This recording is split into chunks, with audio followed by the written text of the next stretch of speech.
Okay, so we're going to get started here. It's 1:45, and all the witnesses are here, and I commend you for being on time, witnesses. We do have the oath. We have the oath first. Would you please administer the oath? Thank you. And Senator Gravel has arrived as well. We're almost at a quorum. What I'll do is I'll read this so that you'll know what you're about to promise, and then I'll invite you to stand up and repeat it after me. The affirmation is, I do hereby affirm that I will tell the truth and nothing but the truth to this committee today. So, gentlemen, if you're willing to do that, if you would stand, please, and repeat after me. I do hereby affirm that I will tell the truth and nothing but the truth to this committee today. Thank you so much. Thank you. And this committee, as I understand it, is going to be talking mostly about the technology aspects. And we will start, first of all, Mr. Timekeeper, could you give me some indication based on these time limits here? Well, first of all, I'd like to suspend on what I just was starting down and ask if we could get I know that a couple of the members have to leave before 5 o'clock. Representative Kilpatrick has indicated around 4 o'clock, and we will suspend at that time and have closing remarks from Representative Kilpatrick, and I think Representative Hooley has to leave early about 2 o'clock, so we'll suspend right now on what I was about to start and go to closing statements of Representative Hooley, if that's all right. Thank you, Mr. Chair. Good thing I got back here in time to catch my breath. First of all, I want to say to all of the people that have testified, you have done an incredible job. When I was asked to do this, I debated for a while, and it's a subject literally I know very little about, except what I read in the newspaper, most of it years ago.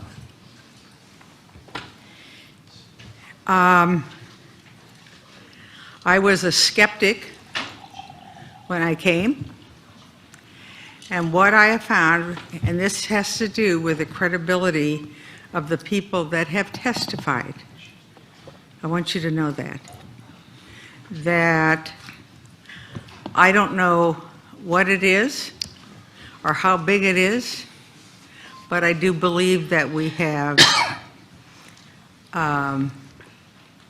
that there are spaceships, whether they're friendly or whether they're enemies. We have that they have been enough sightings of a human creature. I don't know what it looks like. And so I appreciate what you have, the sacrifices you've made and what you have done. And for those of you here testifying for family members, or this is the first time that you've talked in public about this issue, you are to be commended. I know it has to be a difficult thing, and it's easy for me because I just got to sit here and listen to all of you. And so I just appreciate all of you that have been here and what you have done. And it was a privilege to sit and listen to your testimony. So thank you very much. So that's your closing remarks? Thank you, Representative Hooley. We'll now start with our witnesses, and I think we're allowing 10 minutes each. That's great. If I could ask, okay. Dr. Wood, would you begin? Thank you. It's an honor to be included as a witness. In 1966, I had been working about 13 years for one company and was doing well as a young engineering executive at Douglas Aircraft. That was the year the Air Force decided to have a symposium dedicated to important developments in space 10 years hence. And my boss, Ray Hallett, had been selected to speak for our missiles and space part of the company on how to better to get things to orbit and back. He asked, what do you think we should talk about? And I said, partly as a jest, why don't we just tell them how the alleged UFOs do it? He actually liked the idea and asked me to work on it. That was when I read my first UFO book, actually one by Don Menzel, the science arch skeptic. and I saw clearly that he was ignoring the reported data. I immediately read a dozen books on the subjects. A year later, Douglas had been bought by McDonnell, and we were now McDonnell Douglas, and had just won the Air Force satellite program called Manned Orbiting Laboratory.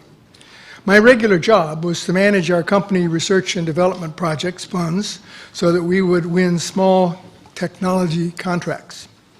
One day, after I reported to a couple of VPs on how we were doing, one of them asked me personally if I was doing anything interesting outside my job. And I said, well, you're not going to believe this, but I've read about 50 books on UFOs. And the amazing conclusion I've come to is that they are very real extraterrestrial craft, and the only thing that's uncertain is to whether we find out how they work before or after our competitor Lockheed. After a moment of silence, one of them said, how much would it cost to take a look at that question? Therefore, we started a little project, kept quite low-key, to study the question of how they work. Everyone who worked on this project knew that when the project was over, each would go back to his other job or be laid off. This was when we needed to find someone to study the sightings and reports in detail to see if we could get clues as to how they worked, and we hired Stan Friedman. We should have a picture of Stan Friedman up there right now as he looked in 1968. We did a lot of interesting projects, such as measure the effects of a huge magnetic field on the speed of light. There was none. Interview an abductee. Try to invent a physics that would permit travel faster than the speed of light. Developed an instrumented van to observe craft sightings anywhere, anytime, and spun magnets in space to try to change their weight. It didn't change. I also became friends with James E. McDonald, a physicist who was making a lot of noise and giving lectures about the details of highly credible sightings. Jim McDonald was very pushy to have my group get more exposure. He urged me to visit the Air Force UFO Condon Committee in 1967 before their report was complete, and talked someone into inviting me to testify at a House Science and Astronautics Committee symposium on unidentified flying objects. I asked my management about this, and they said, do what you want, but good things rarely happen to people who testify to Congress. I decided not to testify, largely since I did not have any breakthroughs to even hint at, and if I did, they would have been the property of McDonnell Douglas. Then the military orbiting program was canceled in 1969. Dozens of people were being laid off. We were not making fantastic progress on our project, and I was assigned in 1970 to learn everything I could about radar and ballistic missile defense. We canceled the UFO project and moved on. This project's history was written up in both the International UFO Reporter in 1993, detailing the results of my visit to the Condon Committee, and the MUFON Journal in 2008, elaborating on the details of who did what on this project and what we concluded. I followed the topic of ufology from 1970 to my retirement in 1993 as an avocation, but remained actively absorbing results and reports from MUFON, the Center for UFO Studies, and subscribed to the Flying Saucer Review, which came in a brown paper envelope, so you wouldn't know the subject, published in Britain. The consistency of alien reports occurring psychically caused me to be aware of other anomalous literature, and I had the pleasure of meeting Dean Bob John of Princeton University, who was initiating a consciousness research project. At the same time, my knowledge of radar put me in a position to manage a classified program with top secret access to various subjects. I had read an article by Dr. Hal Puthoff, currently then at Stanford Research Institute, reporting on some amazing results in remote viewing. We used our CIA contacts to work out a test project on coordinate remote viewing, where the subject is allegedly able to observe and describe what is at a specific Earth coordinate. This sensitive remote viewing project wound up being funded by James S. McDonnell, CEO of McDonnell Douglas, who was subsequently told by his lawyers that he should not have used foundation money to accomplish work in his profit-making firm.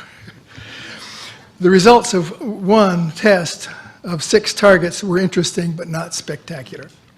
We speculated that the viewer might have gone to a coordinate in time when the most emotional events were happening at that location. This project also provided access to anything to do with ballistic missile defense. And I used a nice classified library at another facility to see what there was on the defense against UFOs.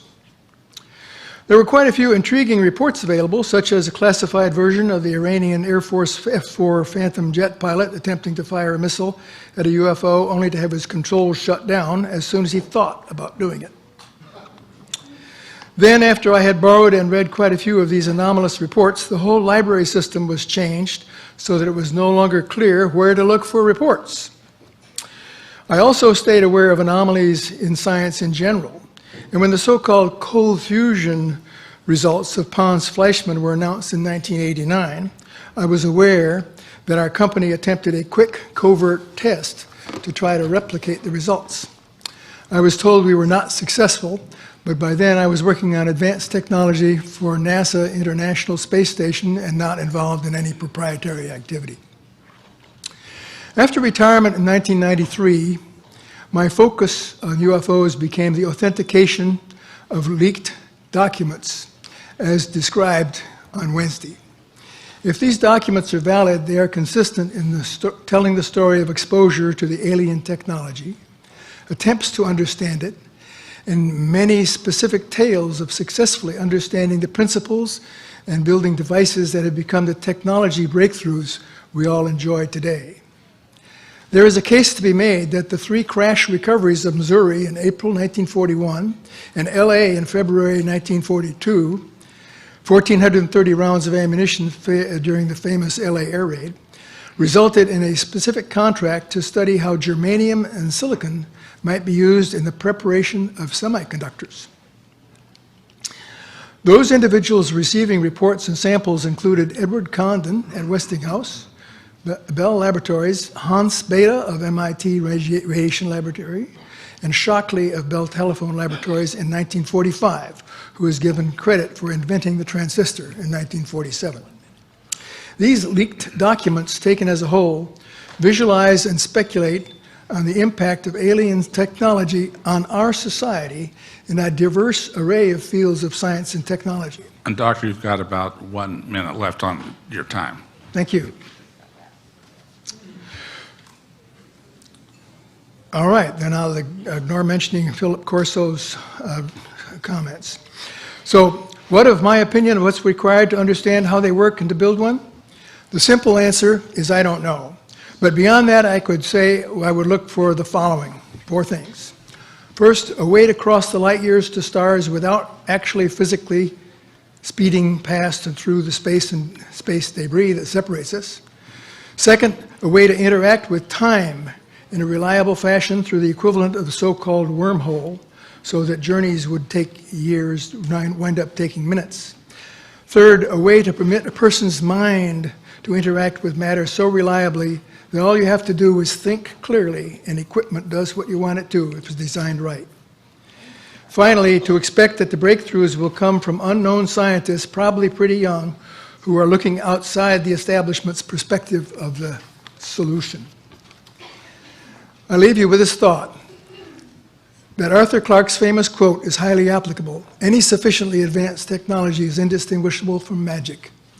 I think that the millions of years that may separate us from the alien civilizations are not significant because logic does not change with time.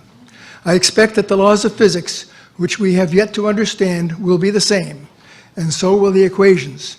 We just have to find them. Does some black program already have this knowledge? Thank you, Dr. Wood.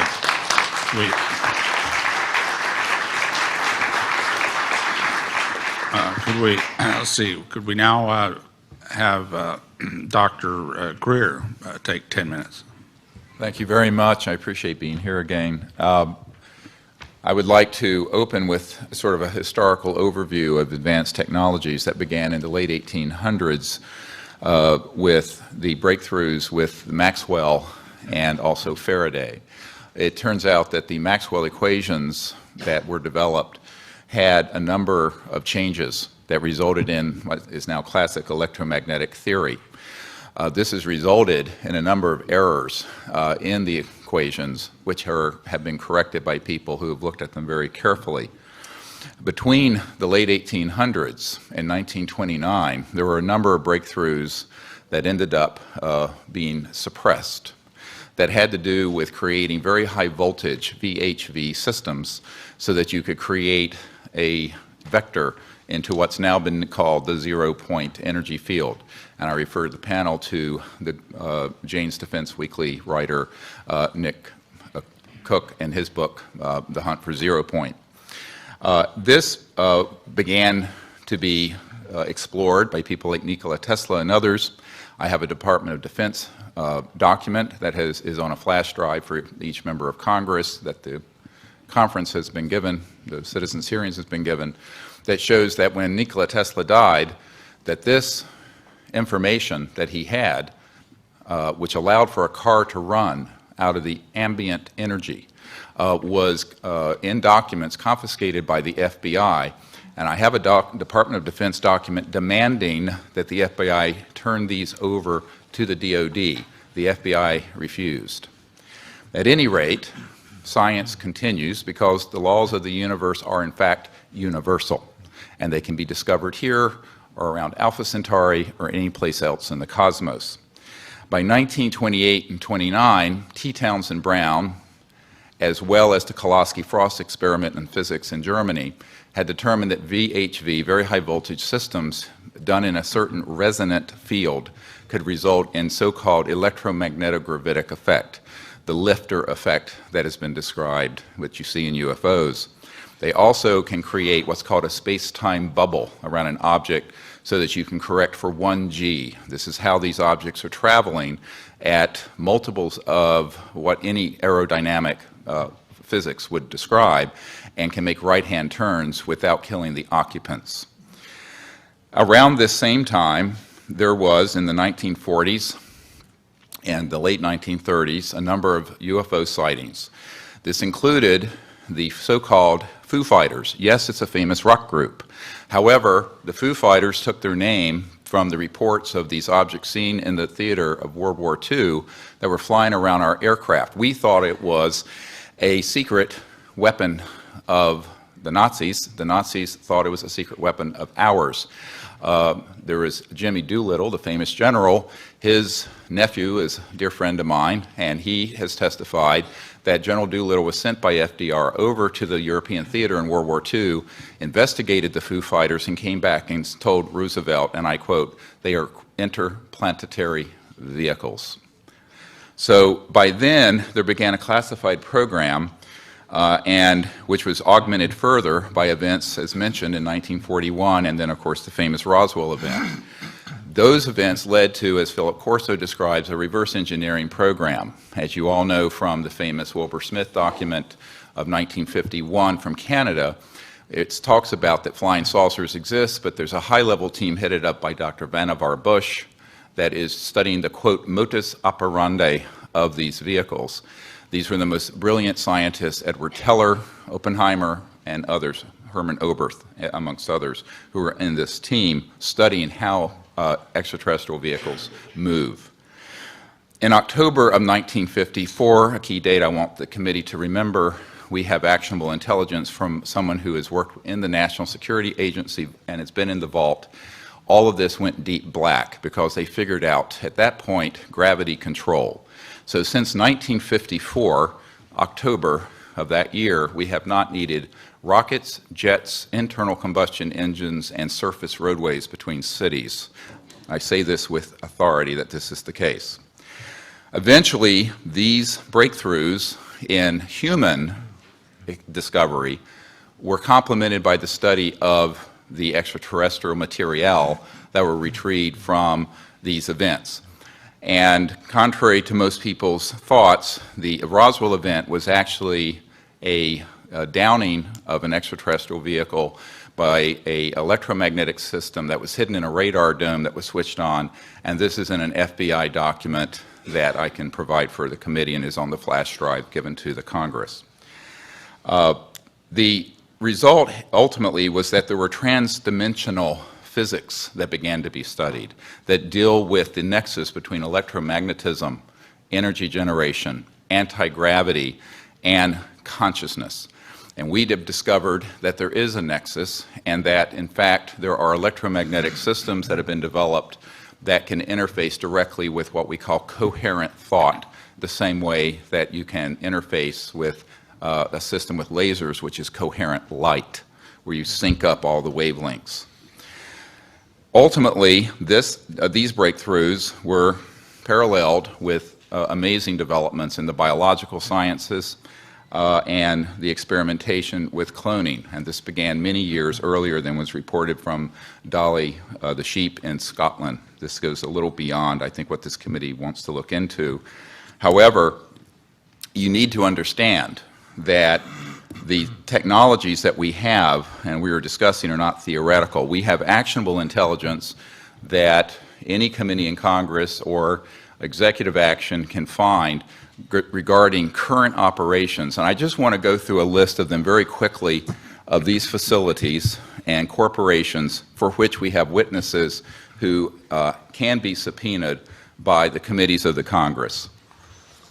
This was developed at the request of Congressman Christopher Cox of Orange County, with whom I met, and was later further developed for the briefing that we put together for President Obama. These facilities are the Edwards Air Force Base and subsections where at the dry lake bed where the Lockheed Skunk Works operations, Haystack Butte, China Lakes, George Air Force Base, and the closed Norton Air Force Base, where an anti-gravity device, so-called alien reproduction vehicle, for which we have the schematics, was seen by Frank Carlotto and others on our witness team. Tabletop Mountain and Blackjack Control. The aerospace facilities there are the Northrop Anthill Facility, Tejon Ranch, the McDonnell Douglas Llano Plant, Lockheed Martin Hellendale Plant, and the Phillips Lab. At the Nellis Air Force Facility, so-called Area 51, no one calls it that. There's S4 and S12, Pahut Mesa, Groom Lake, and a number of sub-facilities. The most important facility is in Utah, near Provo, the Dugway Proving Grounds, all of which is underground, and the airspace above it is classified. There are no roads into this facility. The New Mexico facilities include Los Alamos National Labs with underground connectors to the so-called Dulce area where the biological work is being done, and Kirtland Air Force Base. And the complex there includes Sandia National Laboratories, Phillips Labs, Manzano Mountain Weapons Storage Facility, Coyote Canyon, and the White Sands Complex. In Arizona, near Fort Huachuca, which is Army Intelligence Headquarters, there is a UGB underground base where one of our witnesses, who will testify, worked on 9 separate extraterrestrial vehicles that had been down through advanced electromagnetic pulse weapons, and there are several different species of extraterrestrial biologicals stored at that facility.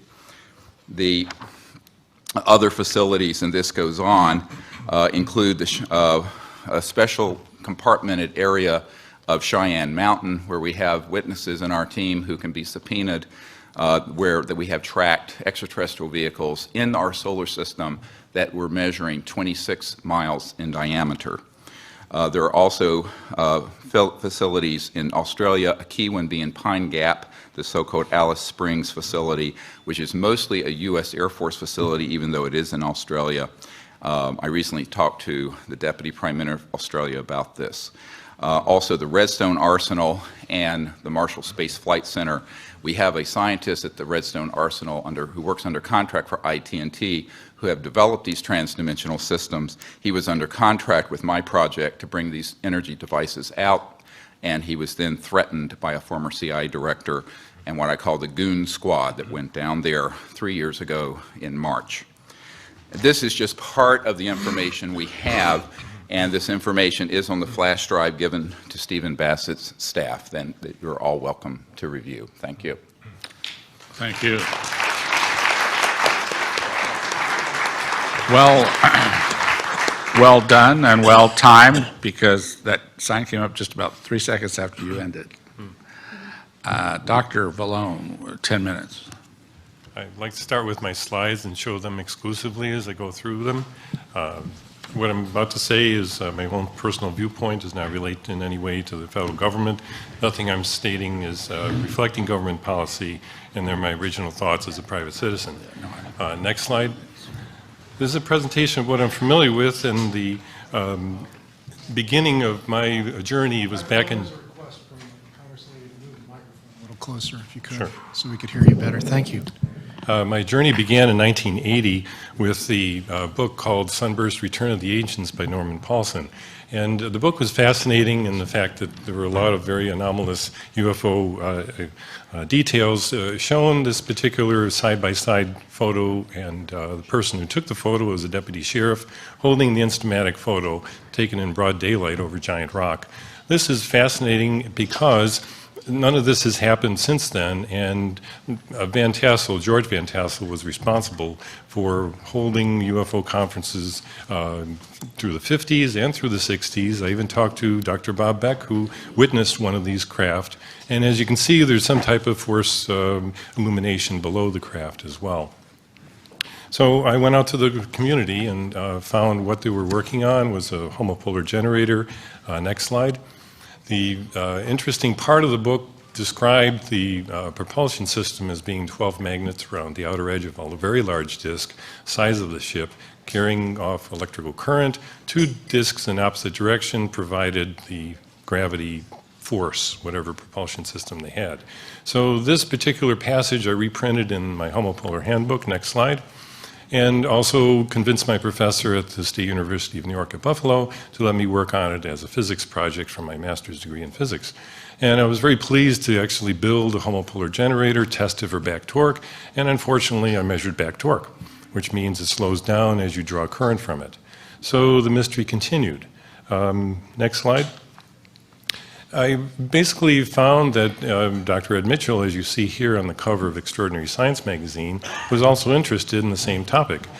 Bruce De Palma was the source of the interest, and he was building homopolar generators like crazy, looking for investors one after another, which he succeeded in doing. However, Ed held on to his money, which is in his breast pocket there.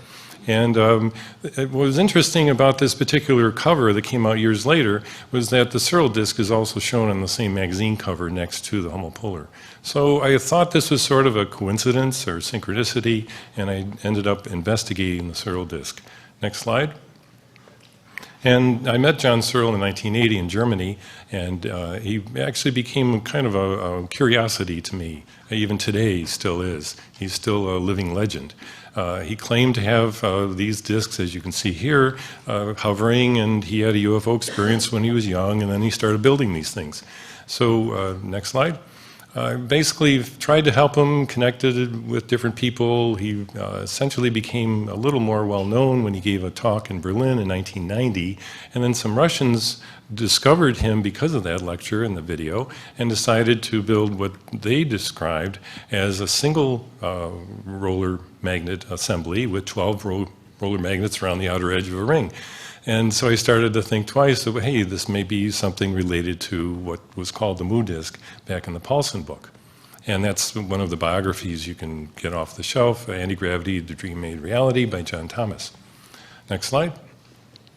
So the long story short is that these roller magnets are individual homopolar generators, and they definitely seem to lend itself to voltage generation if the whole ring could somehow be propelled. And that's the magic and the mystery behind the whole thing. Well, the Russians had a whole grocery list, as you can see on the right, of all these anomalies that they supposedly measured. And so what I ended up doing, next slide, was to connect them to an investor, which I constantly do throughout these years, find an investor for the strange inventors, put them together. In this case, we went to the Department of Energy. The contact was very friendly to us, offered a Russian translator for us. We did due diligence for the whole day, and the investor was comfortable to throw his money at the Russian golden roast inventions. And the outcome was, next slide, the big prototype at cost of a lot of money, which was built and completed in Moscow. And then it was retrofitted and completed again and again, and even to this day, it doesn't quite do what it's supposed to do, but it certainly looks interesting. Next slide. So back to the George Van Tassel story, since this is dealing with implications of extraterrestrial technology, George's story is that he had lots of UFO experiences, even rides on craft and so forth. And his, would you say his download or his conclusion from all of these experiences was, hey, I'm going to build a healing chamber, a rejuvenation chamber, called the Integratron. And it's right near Giant Rock. I've actually gone out there. Next slide. And it still is in existence today, Integratron.com. And it's all wood construction with no nails. Next slide. And it's very fascinating because it has these unusual die rods. The whole assembly of die rods was supposed to rotate. And it also has a primary and secondary coil inside that looks like an inverted Tesla coil. So you get the impression that it would draw atmospheric electricity. Since it's very dry there, it's feasible this would work, and then charge up the inside with some of this energy. Next slide. So that concludes the possible rejuvenation implications of ET contact. And what I'd like to conclude with is the zero-point energy, inertial shielding, and electrogravitics. Next slide. First of all, zero-point energy is very famous. I wrote a book on it. I wrote 2 books, actually. And it's been confirmed consistently, even up to last week, where our Future Energy News announced some new polymer pyrrole that actually can't be explained unless 2/3 of it is due to zero-point energy. Next slide. And here we have the reason why zero-point energy may be important. And we'll see if she can insert the 30-second video that's supposed to actually start. I'm not sure if we're going to get a video or not. But, oh, maybe. Okay. Yes. Okay, this is an example of many. You've probably seen some of these already. The craft is spinning. It's up close. It looks like a legitimate, authentic video, amateur video. And right about now, you're going to see a very fast acceleration. And that's what we've been talking about, folks. Let's go back to the slides. The G-forces on that would be incredible. Let's go back to our slideshow if we can. And the important part is that this introduces a concept which I'd like to share with the panel, and that is inertia is involved. And as we get to the next slide, hopefully we can see that. The inertial mass and gravitational mass are totally different. I repeat myself. Inertial mass and gravitational mass have nothing to do with each other. Einstein made a mistake years ago and called it the equivalence principle. I studied it even in grad school. I took relativity and I took general relativity. And so it's fascinating to me that it's sort of overlooked. Slide right after this.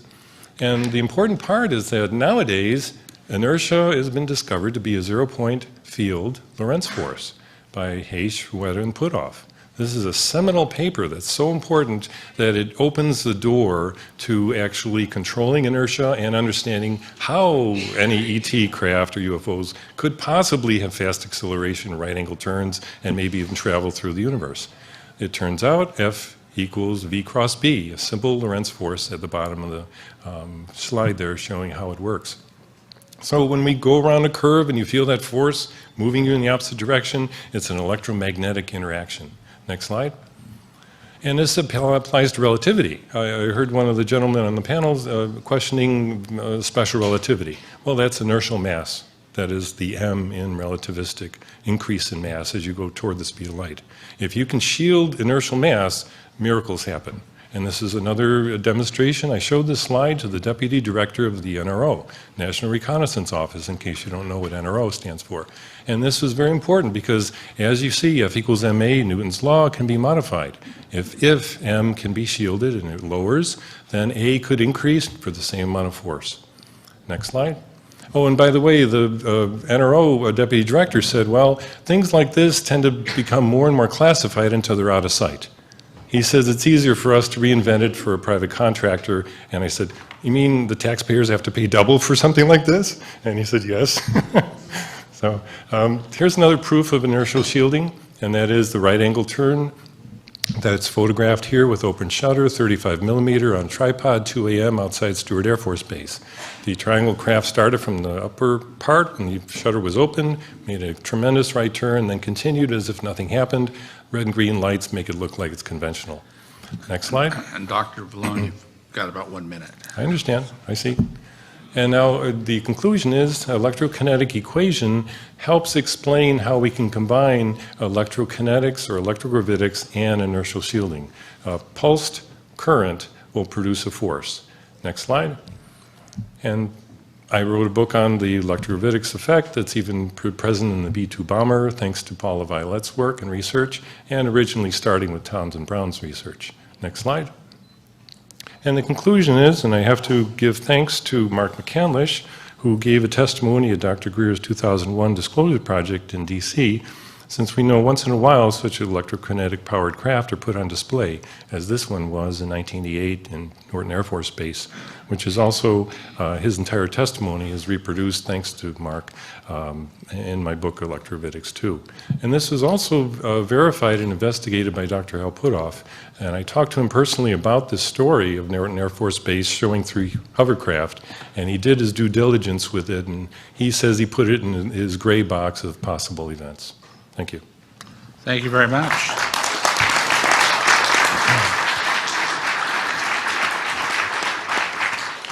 We'll now be going to Roger Leir. If you wouldn't mind, before we begin, could you tell us what DPM stands for? Doctor of Podiatric Medicine. Okay, thank you.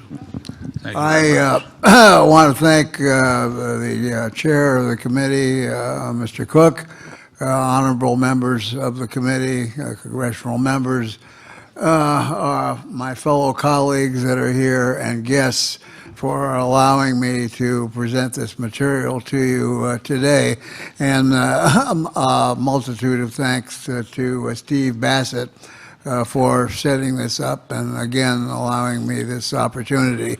I know we have certain time constraints, so we will do my very best to stay within those time constraints. I've already submitted a written document which I will read to the committee, and I've also submitted to you some paperwork which is of a scientific nature of our findings. But I have not stated anything of my own personal background, so I'd like to take a very short period of time to do that. I have a degree as a Bachelor of Science, Doctor of Podiatric Medicine. I did research with Dow Corning for bone replacement implants. I've participated in research in tendon regeneration. I have a good knowledge of the biological workings of the human body. I was also, for 3 years, the chairman of a committee at the Cedars of Lebanon Hospital in Hollywood, California, head of the diabetic clinic, and director of residency training program at a hospital in Simi Valley, California. If anyone had told me at that time that I would be involved in anything in the UFO field or traveled to 42 countries and participated in the things that I have participated in relative to UFOs, I would have said, they're nuts. Strange things have happened in my life that were very synchronistic. One of these was my cousin's occupation as a PhD psychology professor at the University of Connecticut, who wrote a series of books on the near-death experience. One of the books he wrote was called the Omega Project, and it was funded by the University of Connecticut. But the interesting thing was that the story that he was trying to portray, or the research project itself, was to look for a common psychological profile between those who had UFO experiences and those that had near-death experiences. The end result was there wasn't any. It was a entirely different subject. At that time, I was just getting into the field, and he asked me if I would like to have his research material because he no longer was going to be doing anything with UFOs. I accepted and expected to get a little package. I got boxes and boxes and boxes of material, research work, and books from some of the best-known authors in the field of ufology. Now, it's a two-way street. I came here not only to present information, but also to learn information. For example, I was very interested to learn that the Eisenhower speech not only talked about the military-industrial complex, but the military-industrial congressional complex. I thought that was very informative. I also thought it was very informative to learn that the oaths that were taken by military officers and other officers in government was to the Constitution of the United States and not to any particular committee or policy. So I am here also as a student to learn from you. What I've planned today and ask you that favor, again with time constraints, is that at the end of my presentation I'm allowed to ask you just 2 questions which may be answered by any one of you that would like to take the challenge of answering it. We'll be willing to suspend to do that. Thank you. I appreciate that, Mr. Chair. Now, I'd like to read the written presentation that I prepared and submitted to the committee. I, with my surgical team of medical specialists, performed 16 surgeries for the removal of foreign objects from those individuals who allege alien abduction. The 16 cases involved the removal of 17 separate and distinct objects. One of these objects turned out to be a small run of ceramic-like glass, which was manufactured by Dow Corning Industries. In almost my 50 years of podiatric surgical practice, I have removed literally hundreds or numerous objects from the human foot, including paper, glass, metal, stones, hair, coral, many other objects, including secret metal. At one time, a patient came in with 2 gentlemen in suits and the proper identification. He worked as a machinist for an aerospace company. I removed the object and they said, please. And so I handed them the material that I removed from the individual's foot. Later come to find out that it was a new material that was experimental for the use of rocket valves and rocketry. The individuals involved in this study all presented with no noted portal of entry for any of the objects that were removed. There was no visible scar formation, and there was no interruption of the integrity of the skin, even when examination was performed with a magnifying loupe, not only examining the area involved, but a large amount of the peripheral area. All the individuals in the study presented with positive X-rays or CT scans showing metallic or lesser dense foreign objects. Prior to the surgical procedures performed, the areas of interest were examined by the use of a Gauss meter for magnetic or electromagnetic emissions.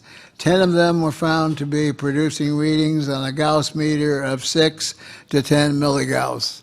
That is a large amount for a very small object that varies in size from approximately 6 to 10 millimeters in length and about the diameter of a pencil lead. Now, I understand that from the crew here and some of the television people I've worked with, that a modern television camera produces about 4.3 milligauss of emissions. So here's a very small object producing 10 milligauss of emissions. Now, in addition to these type of examinations, we used frequencies of ultraviolet light to detect fluorescence in the area of the object. About 60% presented with positive UV light fluorescence with color ranges from pink, green to yellow. One of the last surgical patients displayed a large chevron-appearing area like an insignia on the outside of the right arm near the shoulder. He had no prior knowledge of it being there. We have also found that the removal of this fluorescent material with ordinary solvents only makes them disappear for intervals of approximately 1 hour. But when re-examined again, they appear again with the use of ultraviolet light with varying frequencies. In addition, by use of radio wave frequency detector, we were able to detect that certain radio frequencies in the FM band, both in the megahertz and kilohertz range, were being emitted from the object. It was determined that in one case, the frequencies detected, and this is through a chart that I was able to obtain through sources that I will not be able to mention, but these frequencies were noted fixed or mobile deep space frequencies. Unfortunately, our limited budget for performing this research has not allowed us to obtain a radio frequency analyzer so that a radio wave could be captured and analyzed. All surgeries Doctor, you were have performed. about 1 minute. I just wanted to make you aware of that, so you got about 1 minute. Yes, sir. All the surgeries we performed were documented with eyewitnesses, video, and still photography. We established a chain of criteria and protocols for a forensic chain of custody. All the objects were placed in sterile containers using the patient's own blood serum. These containers are then signed and not opened again until they reach the laboratories. I will skip some of the material because of time constraints. We find that in all pathological reports there is no inflammatory reaction. There is no rejection reaction. There is no, in exhaustive research of human science, there is nothing that we have found in material science that will produce absolutely no inflammatory reaction in the human body. These objects all do. Also, in addition, they are surrounded by a large amount of specialized nerve endings called proprioceptors, and these are areas which are not consistent with Gray's anatomy.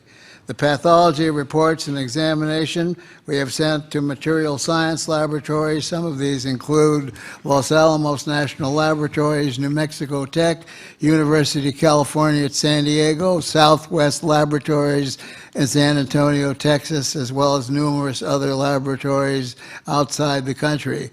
ANS research scientists and our science board has enabled us to do some of our own scientific studies. I've already described some of the length and size of the object, so we'll skip Doctor, I over absolutely that. hate to do this, but your time has expired. And what we're going to do, though, is suspend and allow you your request.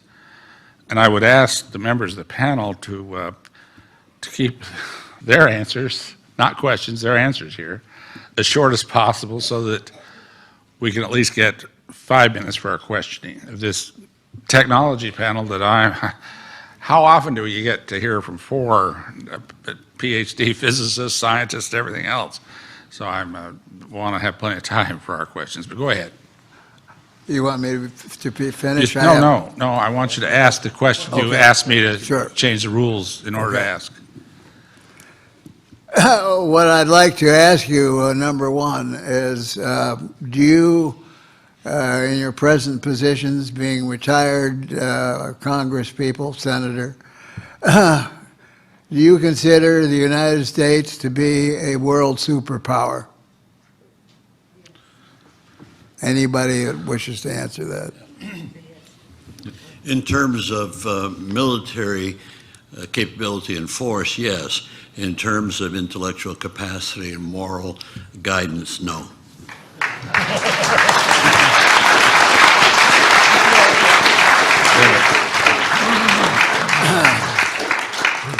Congressman Kirkpatrick, would you like to add I anything? concur with the senator, exactly. Thank you. Now, Well, this will be very short. Let's assume that what we learned from them up there, let's just assume hypothetically that this is a reality. What kind of a position would you think that the United States would be on a world scale if a third world country, a renegade country, would release the entire amount of information to the public of the world? It couldn't do anything. In fact, that's one of the things we hope, that if the issue is brought before the General Assembly and is voted to hold a global conference, then that conference will be its own guide, regardless of the United States of America or Britain or any other country, because it will be beyond their control. And that's one of the reasons why I personally would like this issue to go before the General Assembly and not go before the Congress, which I think will just continue. Timekeeper, how much? Did anybody else have a comment here, wanted to respond? If we can do a 5-minute break, we could have 7 minutes per member. Well, let's, A 5-minute break at 3:30. So we oh, have at 5 3:30, minutes I see each, what you're that'll saying, take of us to course. 3:30. And I'd like to actually suspend the rules again to do what I think would help this panel, and that's to ask our, a man that's done a terrific job in helping to organize this whole thing, Mr. Joe Bookman, to take the place of one of the panels. Now, you've not been a former member of Congress, but I would love to get you a chance to ask questions of the remaining witnesses since we're on the last day. Do I have any objections from any member of the It should panel? be added that Mr. Sheehan should enjoy the same privilege. And I would, glad you said that, because I was going to offer that if I'd like to have my questions for the next panel, so that I won't take undue time. Oh, okay, well, what I was going to say is I'd like to, under the time things, and the way I understood what everybody was agreeing to was that when Representative Patrick has to leave, you'd take that seat, if that's all right. Yeah, for the next panel, yes. Sure, okay. Good. Well, that's, yeah, you got it. So we're on the same page. Okay, I'll start the questioning then. And we have, what is it, 5 minutes, did you say? I think we're down to 6 now, but 6 to 7 minutes. Oh, Right at we that. do have 6 to 7 minutes of questioning. Let's go for 6 and see how. For each of the, For each of the Six 6 of us. members. 6 Okay, times very 6 is good. 36. Yeah, well, that's it's pretty good. 42. That'll work. and we do have another panel, so we'll keep to these time limits. I've got to say, I'm impressed with the credentials of the people we've heard from, people with doctorate degrees in medicine, and we have, in other words, two that are clearly at the highest levels of biological science, if they're medical degrees, which I assume Dr. Leir and Dr. Greer have, and I think, Dr. Vallone, I think you're a physicist, as is Dr. Wood, and in the physical area. So we've got this is a unique opportunity to hear from physical and biological scientists of great stature and qualification. So I'm going to ask Dr. Wood a question I started to ask the other panel, which I wouldn't have asked if I'd known this panel was this qualified in the area. One of the biggest concerns of people, one of the biggest reasons why people don't believe that UFOs have extraterrestrial origins is this whole question of the speed of light. I'm going to ask Robert Wood, how old or large do you think the universe is? Well, you're a physicist. You probably thought about these things. I think the latest estimate is 20 billion years. Okay. About how large is the Milky Way galaxy, which is just a very tiny little part of the I think the universe. diameter is about 50,000 light years. It's a 100,000 light years across. Yeah. And it used to be, in the books at that time it was 50, today it's considered to be about 100,000 with the, so if we only went 10, tell me if I'm right about this, if we were only able to send craft at 1/10 the speed of light, if the universe is 15 or 20 billion years old, which I think you've said you think, could a spacecraft go from one end of a 100,000 light year galaxy to the other end of that galaxy in a period of the time of this universe has been in existence Well, 15,000 different times and go back and forth? In other words, why is the speed of light such a big problem? That's what I'm trying to understand. I'm not trying to say it stops the idea. I'm saying, am I right that a craft could go 15,000 times from one end of the galaxy to the other in the amount of time that's happened? We think in terms of our own time, but I'd just like you to respond to that. Well, I'd like to answer that in two parts. The first part has to do with the organizational name we are working with, Paradigm Research Group. And the idea of paradigm is that the concepts of science get changed suddenly. Sure. And Newton had a paradigm of F equals ma, and Einstein came along and said, no, that's not quite right. When you go close to the speed of light, you got different equations. Sure. And so the old paradigm was overthrown.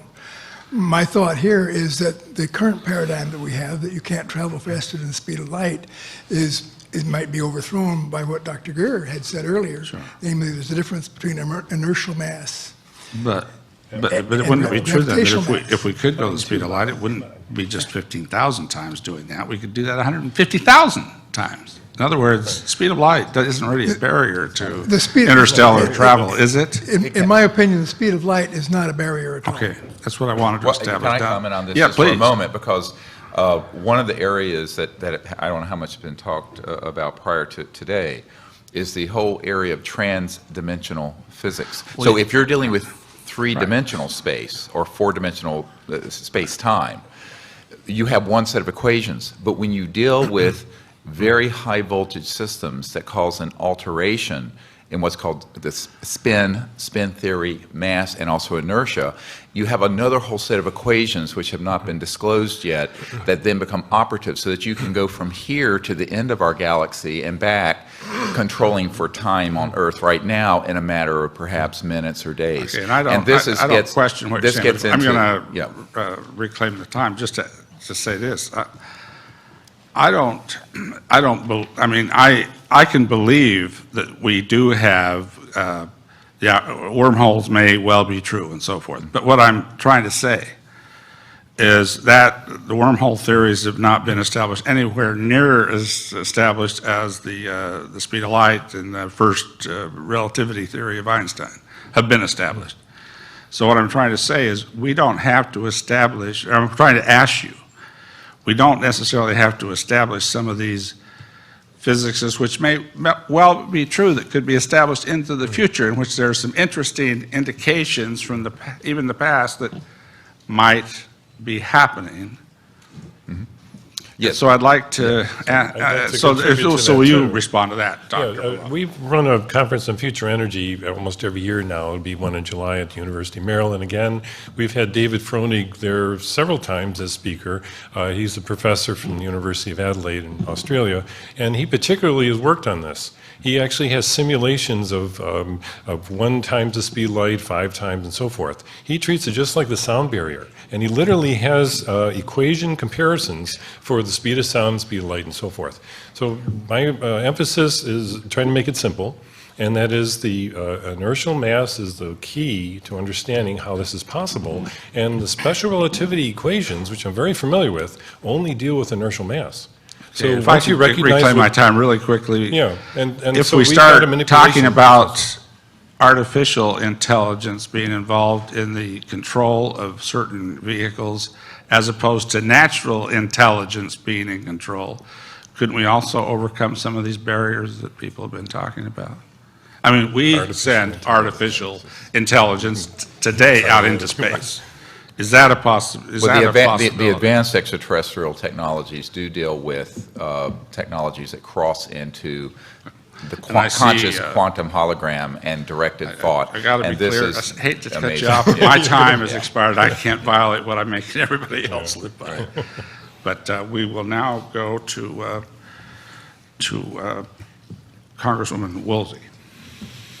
Okay. The first thing I want to do is thank you all for adding an even deeper level of credibility to this hearing that we've had this week. Thank you very much. The subject of ufology is so out there that we have to, many of us have to just know that because of who you are, what we're doing, is what we should be doing.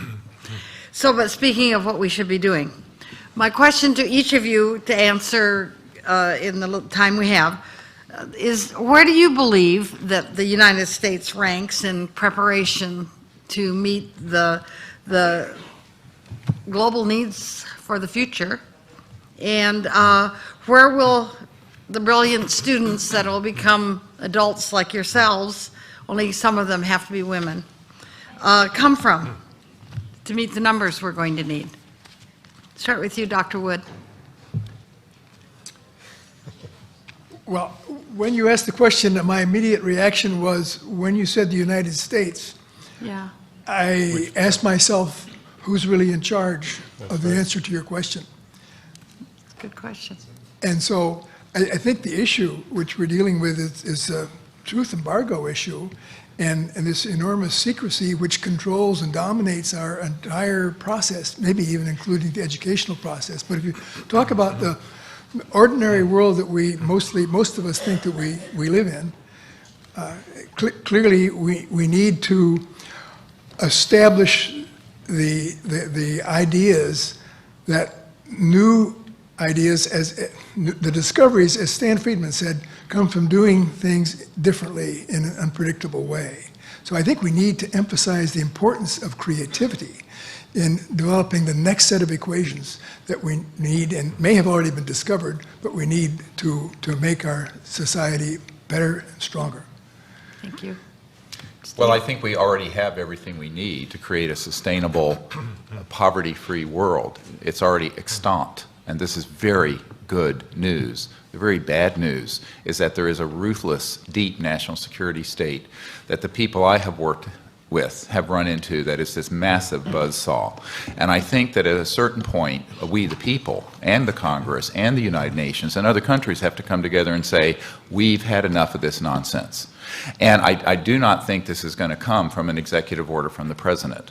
I think it's going to come from people stepping forward. And I wish to emphasize that, as I did the other day, that in 1998 we declared these unacknowledged special access projects unconstitutional, a priori illegal. And we encouraged, and we now have over 500 people who have come forward to give us information, documents, and what have you on this. And I think we need to continue to do that. I think we have to say to people who are really not responsive to the people that this is still a world of liberty, and we have to be free to know the truth. Thank you. Very good.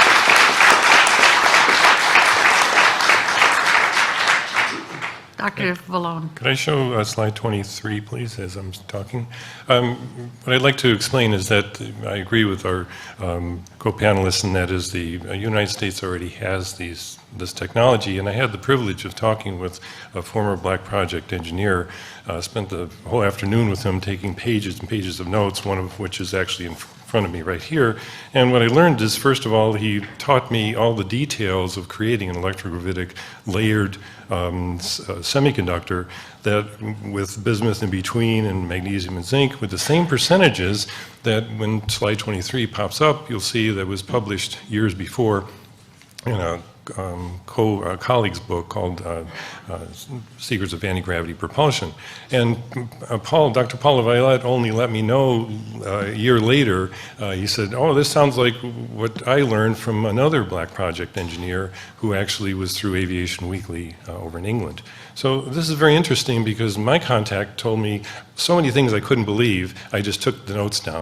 But after I corroborated this with Linda Moulton Hull's artifact as well, we have 3 different corroborations within 1% variation of the same artifact. In fact, slide 24, if she gets that up, will also show the actual semiconductor.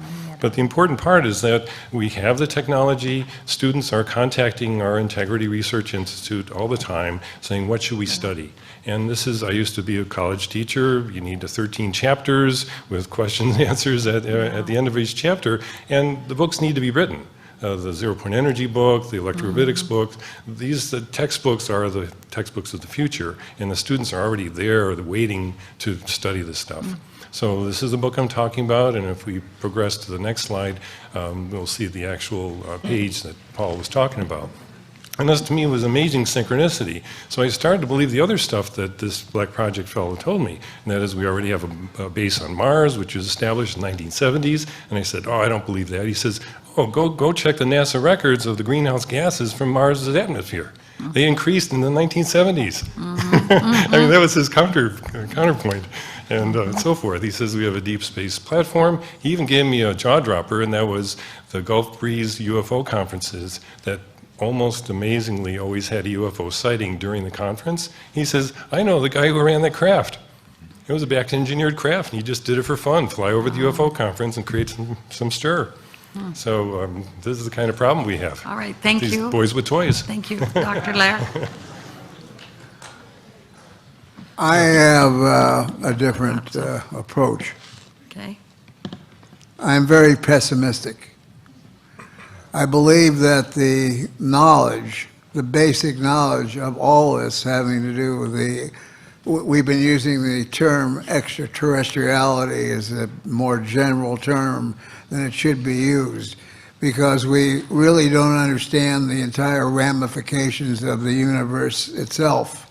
We don't know whether this is a multiverse, whether there are various time areas involved, but someone does know. And I believe that at one time, at the days of Majestic 12 and Eisenhower and Truman and so on, and the state that the world was in, it was necessary to keep this a secret from the public. But now I believe, again, I'm sorry to be pessimistic, I believe this has moved on from governments, the United States government or any other government, into the hands of a greedy industrial complex that does not want it to change. Time has expired. Thank you very much. We'll now go to Representative Barton. Thank you very much. Because I want our deliberations to be most favorably perceived, I have one little question I'd like to get cleared up. I understand that a bit ago there was a petition being circulated in one of our communities suggesting that the city waterworks should stop putting dihydroxide into the water system, because if in the future it was determined to be hazardous to health, it could never be removed. Dihydroxide, of course, is water. And it's true that if you put it in there, it can never be removed. My question has to do with a comment that was made both yesterday and the day before, that we're looking at getting energy from water. Now, I'd always thought of water as the ash you get when you burn hydrogen. So I'm wondering, what am I missing here? Unless you're talking about nuclear energy, I'm having some trouble understanding how you get chemical energy from an ash. Yes, well, can you help clear this up for the record? I can, and we did a great deal of research on this and actually have a proposal that I've given to the chairman for you to look at. Stan Meyer and other people have found that using very high voltage systems at certain resonant frequencies causes a recruitment of energy from the ambient zero-point energy field that was spoken about, so that you can break the hydrogen-oxygen bond, so you have two gases that you can burn. And when you burn it, the only effluent is water vapor, because it recombines. Now, this was done, and it was operational. Unfortunately, Stan Meyer died under mysterious conditions, and he took those secrets to his grave. His twin brother is still living, and people who work with him are still living. There are a number of them want to work with us in an R&D project to do this, so we convert the internal combustion engines we have now to water engines. And this is not a pipe dream. This is actually something that can be done. So, my next question, sir, then, I can believe that they did this. But unless they're violating the second law of thermodynamics, which I don't think we think is that no, they're not. Violate, there's going to be less energy come out than you put into splitting the No, that's molecule? that's the whole point of what's called an over-unity system. Maybe this didn't get covered, is that you're setting up an electromagnetic pointing vector. And we can violate the second law of thermodynamics? No, sir, no, because there's constant conservation of energy, but there's another energy field that hasn't been accounted for, some may call it the Higgs field. Thank you for getting this in the record. So there is absolutely no violation of the second law of thermodynamics, none at all, and that's a very important thing to understand. You're actually taking energy. It's been estimated that every cubic centimeter of space in this room has enough energy to run the Earth for a day if you could tap it properly through these systems. So that means the energy is there, but you have to be able to create a vector into that energy field. The zero-point energy field he's talking about. Yeah. The quantum vacuum, in other words. Quantum vacuum, yeah. Okay, I just want this cleared up because I think many people understand chemistry as I do, that water is the ash you get when you burn hydrogen, and it's hard to get energy out of ash, so thank you for clearing that up. I think that there's a general consensus that if these UFOs are real and if they're extraterrestrial, that they somehow have learned to do what we would love to be able to do, and that is have an anti-gravity thing. Okay. I don't know how much we know by reverse engineering these things, how much we know about that. But whatever we know about it, do you think that information is being made available to Stephen Hawking? I haven't heard he died, so I guess he's still alive, and people like him who are trying to harmonize the mysteries of the universe, relativity and gravity and so forth. Do you think it's being, I hope it's being made available to them. You think not? If you're talking about black project discoveries from back engineering, no, I'm sorry. It's the same as in the government. They're all in the dark. And they literally are opposed to anything that would violate their little classical laws of physics that they're used to. I know, I've dealt with professors all my life. And unfortunately, it's a big dichotomy between the ivory towers that they sit in and the black project guys that say, hey, the laws of physics need to be rewritten. And that exact quote has been used many times for those investigating the black world, it's literally called. It's not just the laws of physics that have to be rewritten, the laws of physiology have to be rewritten, because if there are people, if there are entities in these craft, the maneuvers they make, we couldn't survive it. Yes, we can. That's what I tried to explain in my slideshow. I'd be glad to pull up slide 18 again and slide 17. This is a very important discovery that's been made, and I'm one of the few that have put these things together to describe 17, which is the inertia. In other words, inertial mass is now known to be a zero-point energy effect. Right. And the slide you're looking at right here is slide 18. That's the conclusion of that. The previous one, 17, is the journal article that is probably front page news and should be. Because once inertia now is discovered to be an electromagnetic phenomenon, that's an exact breakthrough, in other words. And if we go back one slide, the journal article obviously is something we need to refer to, because Hal Puthoff was responsible for that. Bernie Hayes, who I know personally, was also responsible, and they proved it. They literally did stochastic electrodynamics to conclude that it's simply a Lorentz force, F equals V cross B. And if you know what I'm talking about, V cross B, velocity crossing with a magnetic field gives you a force. And you see that in electromagnetism, but who would know you could see that in a movement of a vehicle? But you do. In other words, you're moving to the right, you want to turn to the right, and your body is going to the left. That's the Lorentz force. That's exactly what you see in electromagnetism, and now we find that it's in vehicular movement as well. So therefore, this is an interaction between the zero-point field, which is all around us, and the individual electromagnetism of your body, of the craft. And exactly that means shielding is possible. And once the shielding is possible, you've got all kinds. My time has expired. Thank you so much. Expired. Now I'd like to go to our new questioner, Dr. Bookman, who, by the way, ran for Congress from my state not too many years ago, 5 or 6 years ago, I believe. Not against Merrill, though, against your colleague Rob Bishop. Dr. Greer, you mentioned 25-mile wide craft. 26. 26-mile wide craft, and you mentioned that you believe the military-industrial complex has a program of shooting them down. Have we shot down one that big, in your opinion, or from your witnesses? To my knowledge, those have not been targeted. We do have witnesses, and there is a number of testimonies from pilots where attempts to target and bring them down have occurred. And I think that we have to understand that $2.3 trillion in unaccounted funds in the military-industrial complex have resulted in some very strange things going on. I call it this strange Lovian complex, where there are folks who are doing things without proper oversight from the Congress or the President that are really a threat to our national security.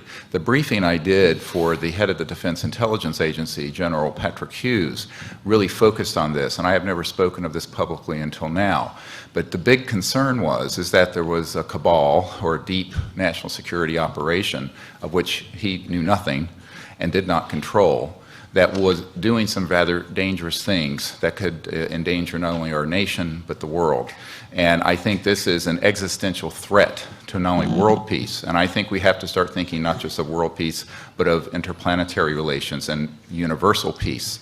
But to get more specific, there are portable EMP, electromagnetic pulse systems, and others that involve scalar or longitudinal waves that are, as opposed to a light wave that moves like this, are longitudinal, that have been weaponized. And as Werner von Braun stated in the last years of his life through our disclosure project witness, Carol Rosen, that these sort of technologies are being deployed in the space and should not be. Moreover, there's a number of false flag operations that have happened, as was referred to in Gulf Breeze, where there have been objects that appear to be ET that aren't, and contact events that appear to be alien that aren't. And these include the manufacture at EG&G near the Nellis Range of a number of implants. As you know from our witness, Mr. Powlick, who worked with the CIA, they were manufacturing up to 2 billion of these in the 70s and 80s. This interview is on YouTube. There's a number of things I have not had time to go into that I really do believe are an existential threat to our planet. And I wish we had time to go into them now. Right, yeah. Maybe on the break, maybe people can read up on this too. If I'm doing my dual job correctly, I have about 3 minutes left. Yes, so sir. Somebody time me and cut me off or I'll go forever. Thank you for that. If I understand correctly, Linda Moulton Howe, George Knapp, Dolan, yourself, have had conversations with people deep in the military-industrial complex who've told you things off the record, privately. It would make a great movie, I gather. By the way, disclosure, the Sirius movie is a great movie as well. Thank you. If the United States Congress, or what would you need, what do you feel they would need from the United States Congress in order to be able to feel safe testifying on 60 Minutes or somewhere? I mean, I appreciate your point, Dr. Leir, and others have made this, that we have an oath to the Constitution, not to some independent agency that's gotten out of control. Correct. What would it take for those people to be free to their secrecy oaths such that they could appear in the media publicly on these issues? Well, I think the question is, would the media even allow it? As I mentioned, when ABC News wanted to do this with 35 digital hours of top secret testimony, Ira Rosen was shot down by corporate ABC. That's one question. The other question becomes, I think some of these people, and the briefing I put together for the president that went to him via John Podesta, Center of American Progress, was oriented towards getting those executive actions done, because we need federal marshal protection for some of these people. I know who they are. I'm holding their documents. It's part of, I hate to say this, part of my dead man trigger. If anything happens to me, it'll hit the internet. I'm probably more valuable alive than dead. I hope you stay that way. Well, from the point of view of keeping the secrecy there. But I'm not going to violate people's confidentialities. What I will say is that there's an enormous amount of actionable intelligence we have, and names can be provided, including members of this majestic committee with whom I've met. And many of them would like to see this information come out. The problem is, lethal force has been threatened and used. And I think that this has become something that needs an FBI investigation, congressional investigation, and subpoenas. I have 1 minute left. If I've timed myself correctly here, I'll do this. Yes, sir. Are you saying there's nothing Congress could do to pass legislation? When I ran for Congress, I called for legislation protecting whistleblowers. This administration has been prosecuting whistleblowers like crazy. Right. And I said we need to protect whistleblowers on waste, fraud, criminal activity, and the UFO issue. And all the media focused on in my campaign was ridiculing me over UFOs. Thank you, media.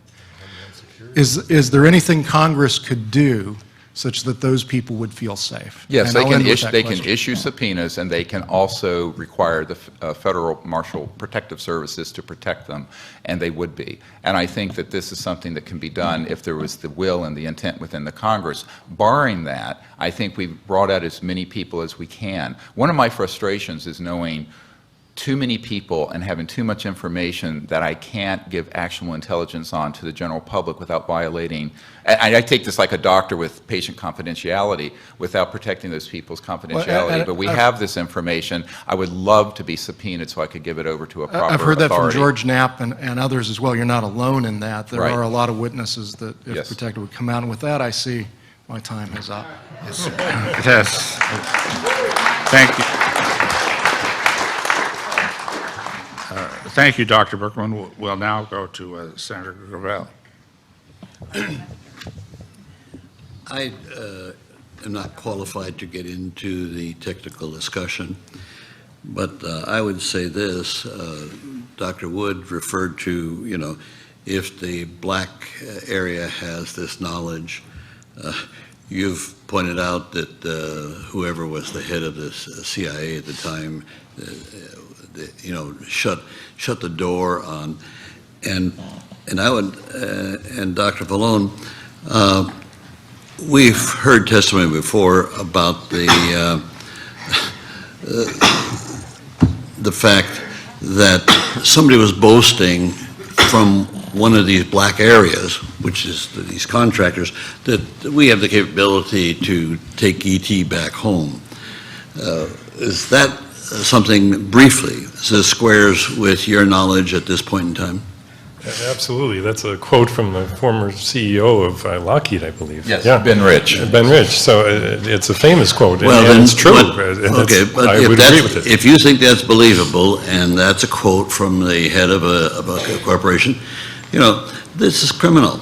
Absolutely. Because we go back to what Dr. Greer was saying, that, you know, we have the capability of sharing this technology and freeing up the world to an unbelievable level.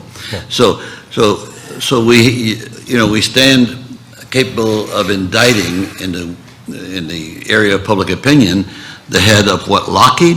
Yes. Well, that's right, Skunk Works. And he knew what he was talking about because he had all the that's contracts. fine. I'll accept that he knows what he's talking about. He's depriving the world of possible advancement. Yep. Here, all of you, all four of you, you interface with scientists in a whole black area. You know, you're trying to talk.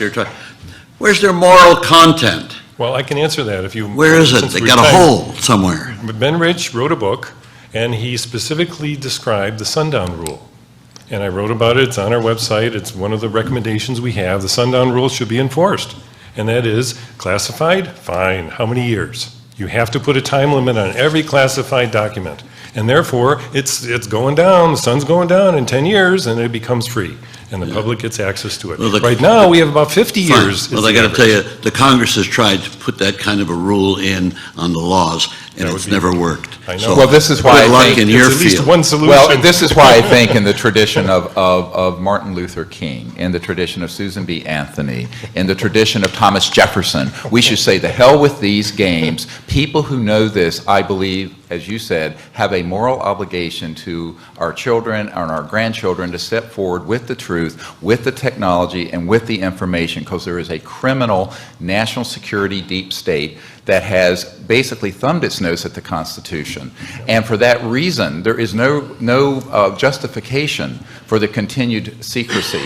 And I think that one of the things all of us as citizens have to decide is whether we're going to do that or not. Could it be risky? Yes. Do we have to make sacrifices? Yes. But you know, part of it gets into everybody puts their pants on one leg at a time. I was talking to the deputy director of the National Science Foundation, and I turned to him and I said, we really need your help getting this information, this technology out. He says, yes, I'd love to, but it'd be the end of my career. And I said, okay, on one hand, we have the fate of the future of humanity. On the other hand, we have your career. Your selfish career. Your selfish career.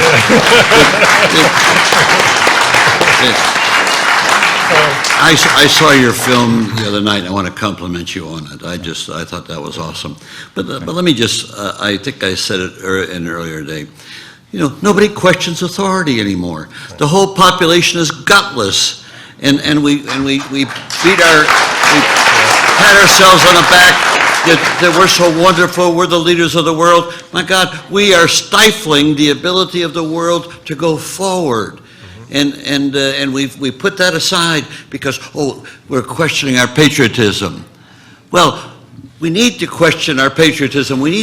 I want to give one example. When the Pentagon Papers was sent over to the House and the Senate, they were put under guard, and a member could only go in and read them and couldn't take any notes. And I was 42 years old. When I was 23 years old, I could classify top secret documents. Are we not at a situation where it's absolutely ridiculous? And then after they were released, it was moot. The Supreme Court was made moot. The Congress was made moot. and the decision was made that any member of Congress can release any information of all these secrets, and it hasn't happened since 1972. So the indictment is on us as a Congress, and that's the reason why, when the whole purpose of this hearing was, we'll take this to Congress and have another hearing. Boy, that's just taking the issue and putting it on a shelf forever, and it just won't happen.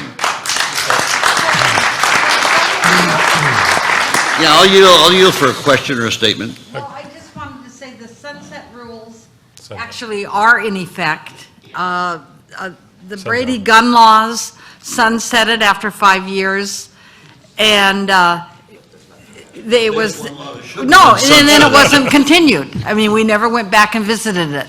So it's there when, and it depends on who's the issue, and it depends on who's in the leadership. If there's, yeah, but Well, there's here, a the declassification. sunset principle is sundown rule, it's Congress called, has yeah. the ability to go back and see anything. We have an oversight capacity. If there's one activity in the Congress that's not dealt with properly, is our oversight capacity. I couldn't agree with you more, and in fact, when I've met with oversight chair, for example, Congressman Dan Burton, members of the Senate Intelligence Committee who were in office, they were very interested. But what I have found, there's a disconnect between what people want to know and what people want to do.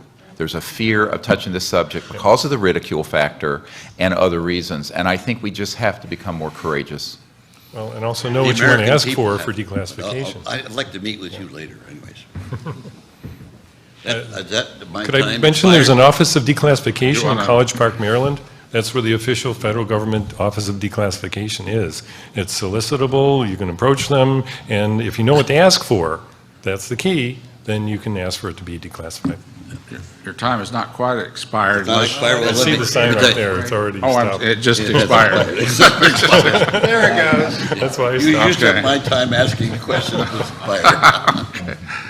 Now we'll go to Representative Kilpatrick. I'd like to ask Representative Kilpatrick if she would like, because of the time of the 4 o'clock thing that was, we talked about, if after you're finished with your questioning, that you would then, before we take our break, want to do your I will. closing Thank you, Mr. statement? Chairman. Yes, that would be. That would, we'll suspend to allow that before we break.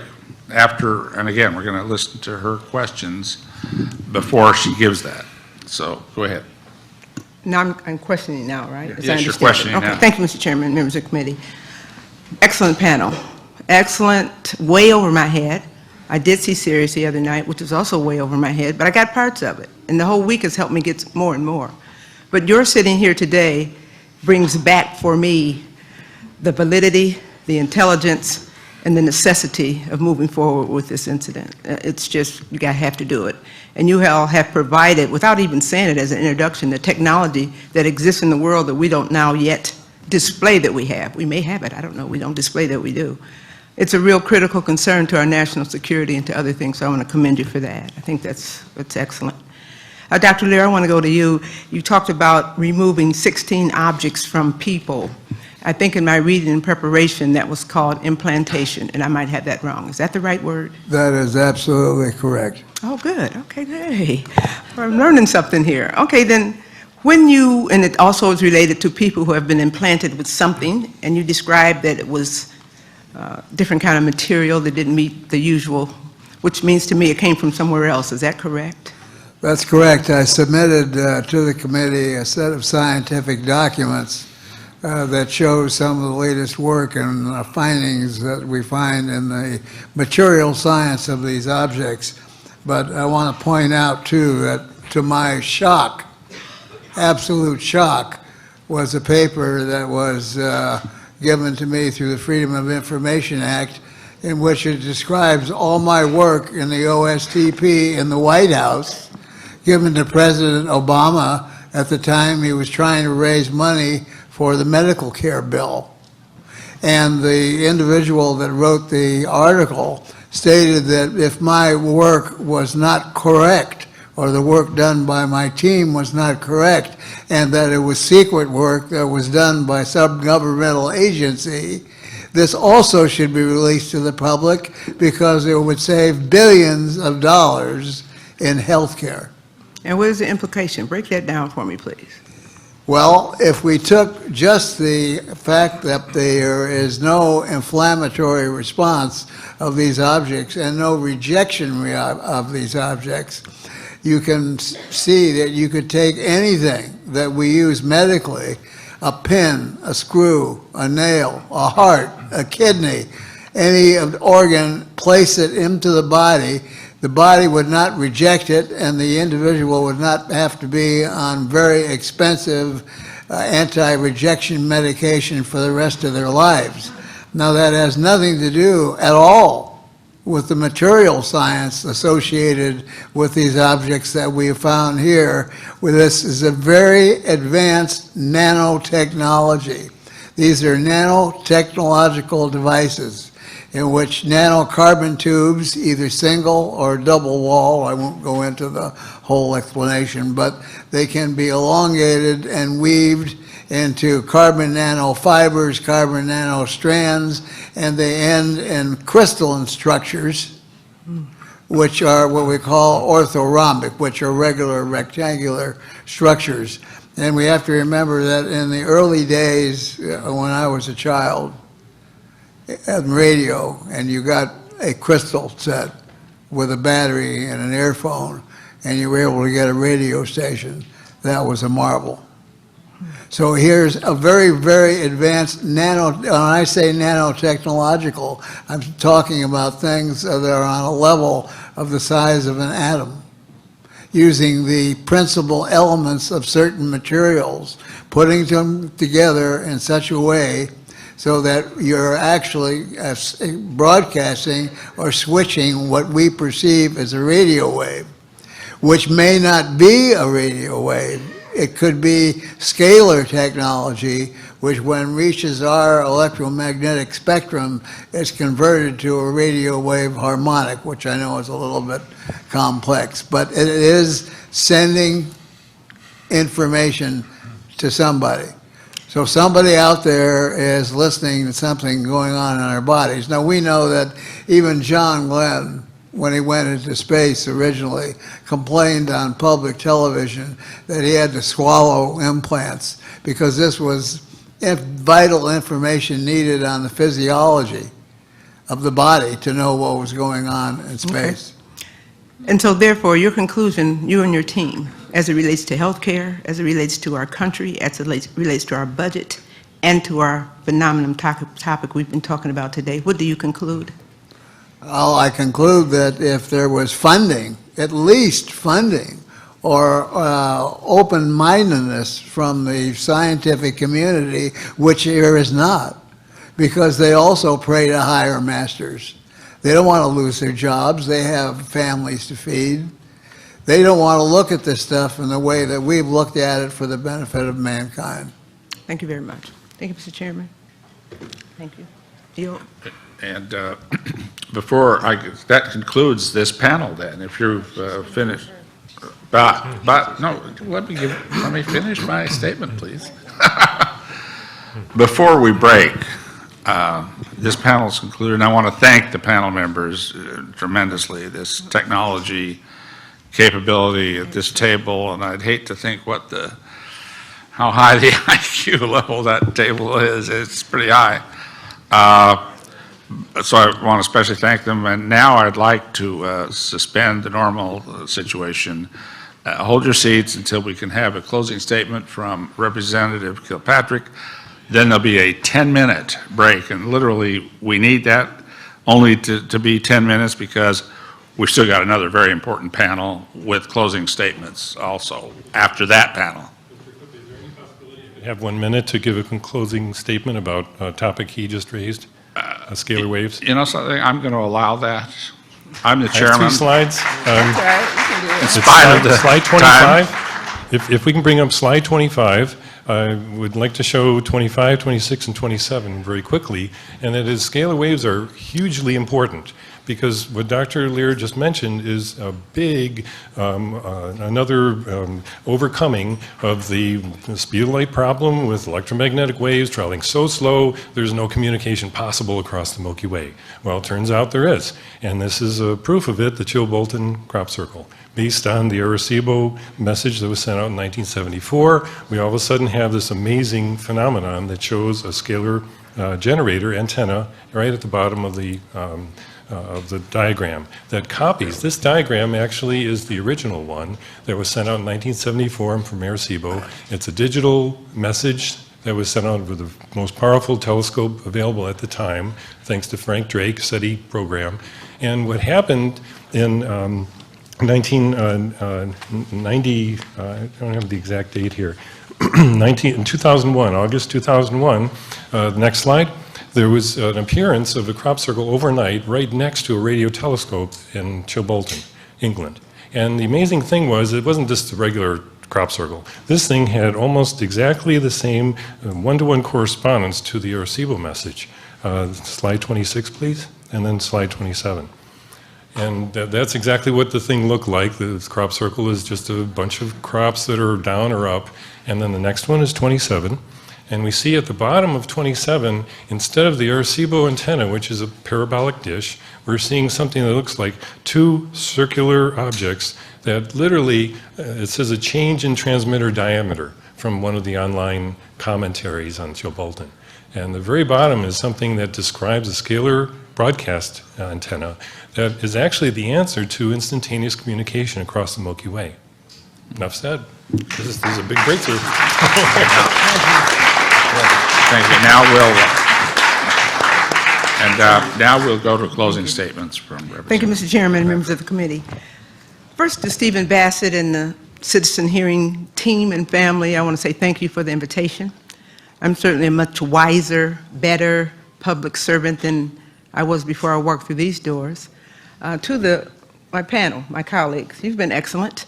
Many times we are so busy in Congress, we don't get to know each other unless we travel in what's called congressional delegations and do some work, or work on the committee. You know best your committee and your caucus. And beyond that, these things help. So thank you very much. And to the staff and all of you. To the witnesses who have been with us all week, outstanding. I think it's America's loss that none of the press across this country felt the obligation to cover these hearings. The information that we've learned, that American people should also have learned, and those who streamed, God bless them, probably did get some of it, will make them better people as we confront the next 100 years, the next 1,000 years. Because I really believe, and I wasn't convinced before I came in, but we did a little 2-minute interview on the close of this, and what I said in mine is, I didn't know before, and I still have a lot to learn, but I'm willing to learn, because it's a universal problem, and I want my grandchildren and yours and our great-grandchildren to have a universe from which to operate. So on behalf of this Congresswoman, as I go about my day and catch my plane and hope it lands smoothly, doctors, that I can come back and be with you again. We've got a lot of work to do. But I think you educate the people from the bottom up and not from top down. It doesn't work like that. We've done it in revolutions all over this world for hundreds of years. This is a revolutionary issue. And if we're going to sustain ourselves as humans, just a part of the universe, we've got work to do. To all of you, and I'm looking and seeing some of you in the audience as you presented to us, thank you for allowing me to be with you. Thank you very much. Thank you.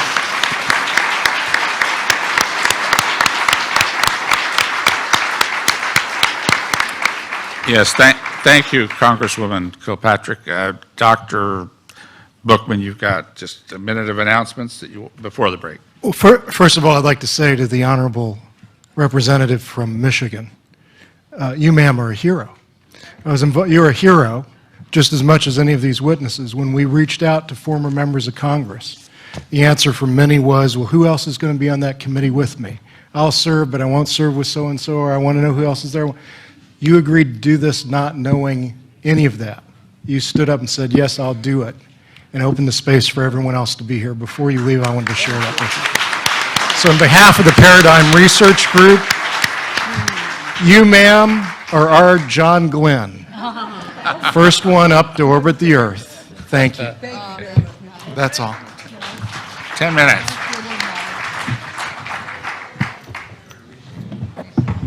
We'll attempt to reconvene in 5 minutes.